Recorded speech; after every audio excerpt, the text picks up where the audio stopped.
Hey there everyone, hope you're all doing well. Want to take this moment to say stay safe, wash your hands, make sure that you're abiding by the CDC and the WHO, and if you need to look up those websites to inform yourself, feel free to do that. Philip DeFranco also did a recent deep dive on some of the coronavirus scares and stuff that's going on, so if you want to check that out, you can as well. And there's a lot of great resources out there, and I'll link to some below just in case you want to inform yourself a little bit more. Today's video is going to be, not on the pandemic right now, but on something that I've been thinking about over the last couple of days. It's definitely not something that I think that I have a full grasp on, and I don't think that I'm getting to the exact point that I want to, but maybe I'll be able to make a follow-up video and kind of go through that. As some of you may know, I used to play video games a lot more often than I do now, and there were definitely a lot of reasons for that. For one, I started playing because most of my roommates were into it.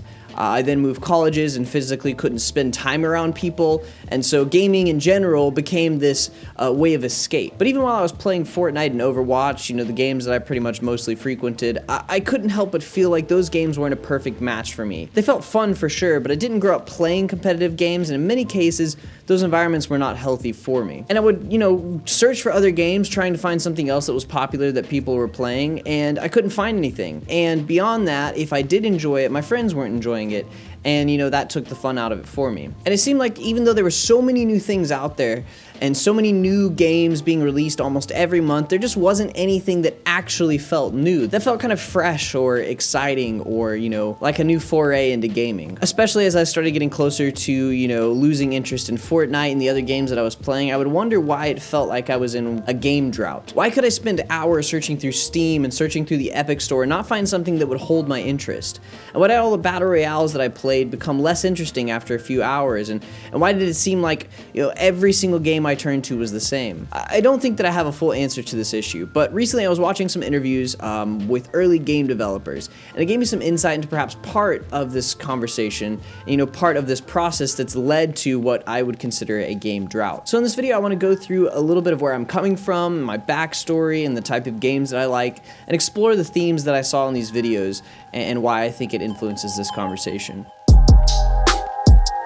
Now, the more that I've looked through this topic, it looks like everybody's not on the same page. Some people don't even feel like there's been a drought. So I want to acknowledge that and maybe try to give a little context of where I'm coming from and my background in gaming.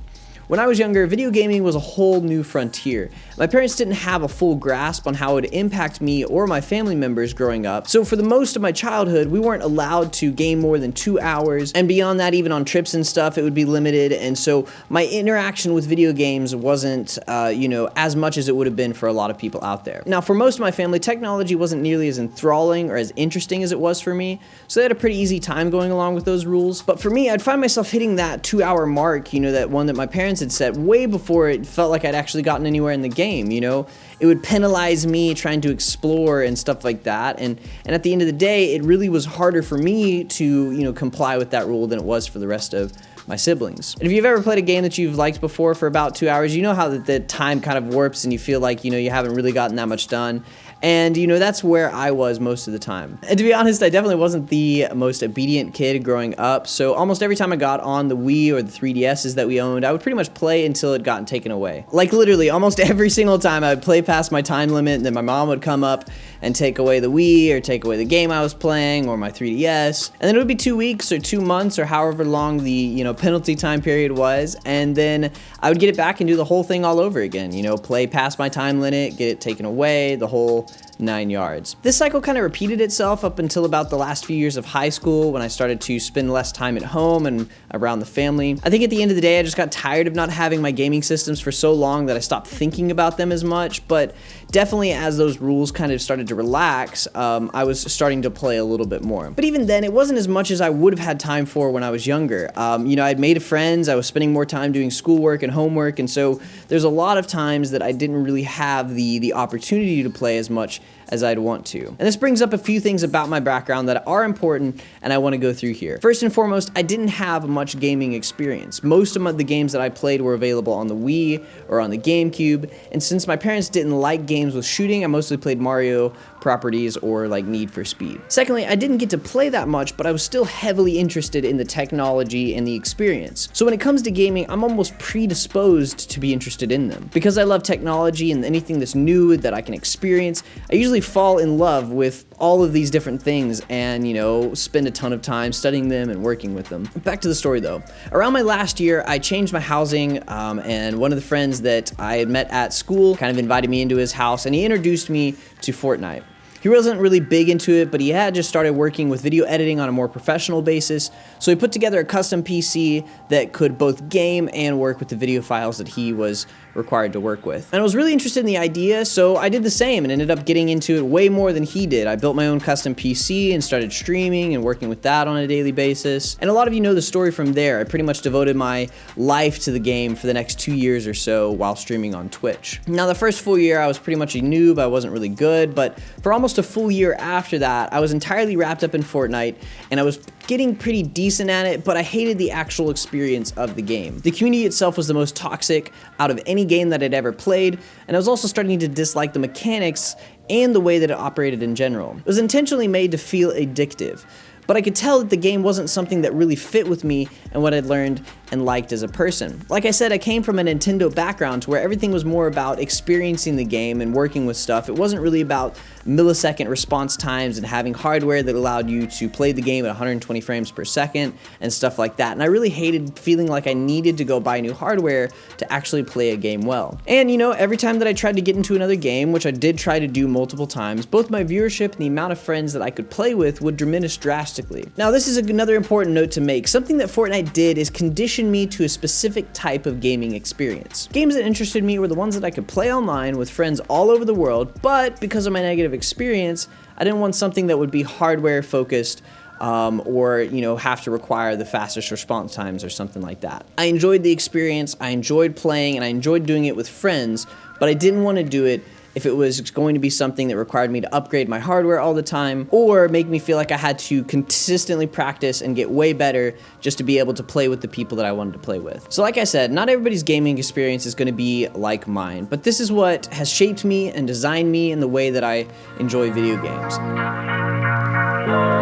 You know, if you go to Twitch right now, which generally gives you a good feel of things, the most popular games are iterations of either really old games or battle royales, which is kind of a newer idea, but, you know, is founded on the basis of games that have come, you know, way before it. We have Fortnite, Call of Duty, Apex, Minecraft, League of Legends, Rocket League, and a few others. Now, again, most of these games are really fun and they're very enjoyable, but when you look at the basis of it, some of them are really, really old and have been around for quite some time, or some have the exact same core mechanics that require fast reactions and decent computer hardware, similar to what, you know, I was starting to dislike with Fortnite and other games out there. And if you look into the other games being played right now, most of these came out years ago. Modern Warfare was first released 10 years ago, so was Halo. League came out 7 years ago. And all of these games are just iterations on past concepts. And there's a couple problems with this. At least for the games that I like, it feels that everything looks the same and feels the same as it did, you know, 5 years ago, 10 years ago, or with any other game that's out there. I'll go to Steam and search for hours without finding anything that looks anything different from what I'm already playing. And the second thing here is that these player bases, especially on these older games, are already really, really well built, meaning that a lot of times you can't experience the game in a casual sense without interacting with those higher end players. Which brings me back to where I was in the past. You know, I don't want to be stuck playing something to where it feels like I have to constantly practice in the background just to be able to play with the friends that I want to play with and interact with that community and have fun. I don't want to have to, you know, go out and practice to do something fun. I want to just be able to have fun. What I'm trying to get at is that games haven't changed that much for quite some time. And even new games aren't too much different from old games. They either have the same core mechanics or are the exact same game, just a new version of it. I don't really see the innovation that I want to see in a video game, and it frustrates me that I'm looking for something that's interactive that I can enjoy as entertainment and can't find it. So when I say game drought, that's what I mean. I can't find something that's fresh and feels different. And that's where Ars Technica's YouTube channel showed me a different perspective on things. And I've been seeing their work around online for quite some time. You know, they have articles on pretty much everything, you know, that's related to new releases of phones and computers and gaming systems and stuff like that. But I didn't realize that they actually had a YouTube channel that they ran. I just randomly stumbled across it while looking through the recommended column on YouTube.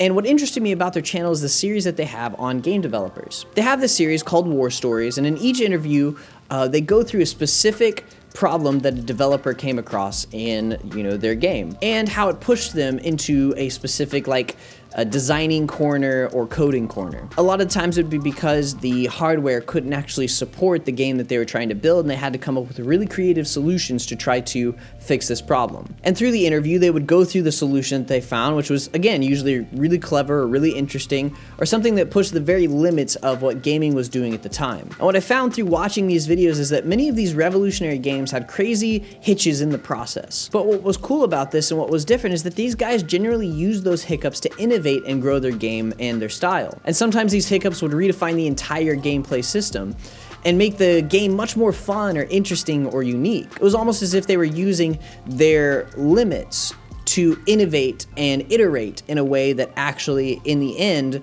improved the game in general. And this made me think about the current state of things with desktop gaming. Right now, developers aren't really limited nearly as much because the hardware has gotten so much better. Yeah, there's RTX, which, a lot of developers haven't been able to implement yet, and there are lower end systems that developers are going to try to optimize for, but even those systems are leaps and bounds ahead of everything that was being released 10 years ago. Generally, games don't really run into as many bottlenecks in the process as they used to, and teams making them up don't really run against the hard limits of hardware like they were when designing games on old computer systems like the Apple II. And I think that's perhaps influenced the way that games have been made today. Innovation basically happens right now based off of ideas or want to improve a certain look or a certain feel of a game. There's not hard limits anymore, and if anything is too taxing for a smaller machine, well, it doesn't matter, because at the end of the day, they can just bump up the space specs and put that into the system requirement section in Steam. I definitely don't think that everybody's doing this. I think that there are a lot of small studios and big studios out there right now that are really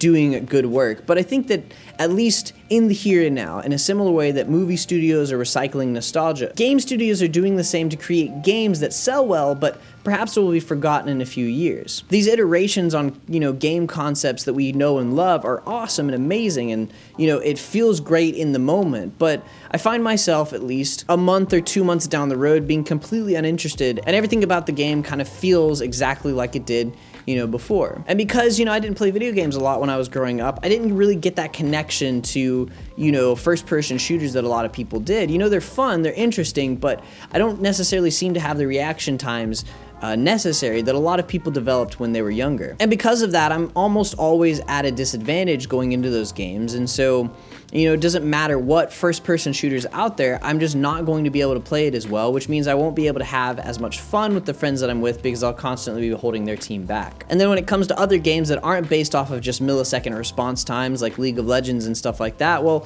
those games have been out for so long that people have been playing them and understand every core mechanic, and I'm, again, at a disadvantage trying to get in. I guess what I want and what I'm looking forward to is a genre that breaks out of the current molds that we have. A game that breaks out of, the current MMORPG model or the first-person shooter model or any of that kind of stuff. And I definitely think that'll happen. I think we're in a time to where there's a lot going on and there's a lot of opportunity and growth out there. And I think that soon we will see a new genre of game that will blow everything that we have out of the water. And I think perhaps some of this innovation will happen based off of people hitting limits again, when hardware really is starting to lag behind development, when designers really have to start getting creative with their ideas and execution, because hardware is now the limitation versus just their ideas. I definitely don't think that everything that's good in gaming comes from that, but I definitely think that there's a part of game development and game processes that is specifically benefited by having limits, and a team trying to figure out ways around those in creative or new ways. Maybe that'll happen with consoles. Again, consoles are usually a little bit more limited than PCs, or maybe it'll be happening because RTX and real-time realistic graphics start becoming such a big deal that development teams have to find a way to make it work on simpler systems and cheat the system. I don't know what it looks like, but I definitely think that that's what I'm looking for as a person.